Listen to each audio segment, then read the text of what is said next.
মাটিতে খাইবে শূন্য হবে জিন্দে গানি কার লাগিয়া এত মায়া এত চোখের পানি মন কার লাগিয়া এত মায়া এত চোখের পানি রঙিন এই পৃথিবী ছাড়িতে হইবে সাজেই দেহ মাটিতে খাইবে শূন্য হবে জিন্দে গানি কার লাগিয়া এত মায়া এত চোখের পানি কার লাগিয়া এত মায়া এত চোখের পানি আমার ভাইয়েরা এই জন্য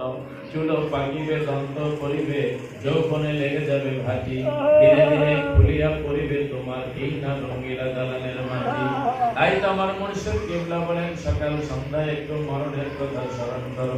একটু কবরের কথা স্মরণ করো যেই ব্যক্তি মরণের কথা কবরের কথা তিনি স্মরণ করে ওই ব্যক্তি কমপক্ষে 20 বার যদি স্মরণ হয় মরণের কথা ওই ব্যক্তি ইন্তেকাল হলে শাহাদাতের মর্যাদা শহীদের মর্যাদা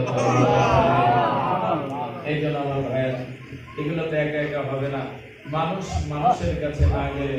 মানুষ কখনো মানুষ হতে পারে না এই কথাগুলোই তো স্মরণ করিয়ে দেন আলেম ওলামা হাক্কানি পীর মাসের ঠিক না ঠিক যাই হোক বলতেছিলাম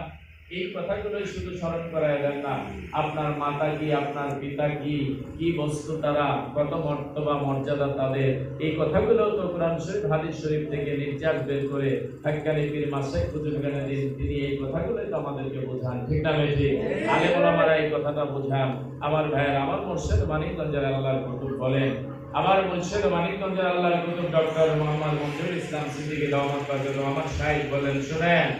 আবার এখানে আপনারা আসবেন আপনার প্রথম উস্তাদ প্রথম শাইখ প্রথম পীর হলো আপনার পিতামাতা আমার মুর্শিদ বলেন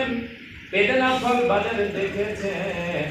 বাজার থেকে ক্রয় করে নিয়ে নিজের হাতে ডালিম ফলটা ভেঙে যদি আপনি আপনার মায়ের মুখে তুলে দিতে পারেন বাবার মুখে তুলে দিতে পারেন আপনার মা যে হাতখানা ওঠায় অন্তর থেকে দোয়া করে দিবে ওই দোয়াটা পর্দা ছাড়া হেজাব ছাড়া আল্লাহর দরবারে কবুল হয়ে যাবে।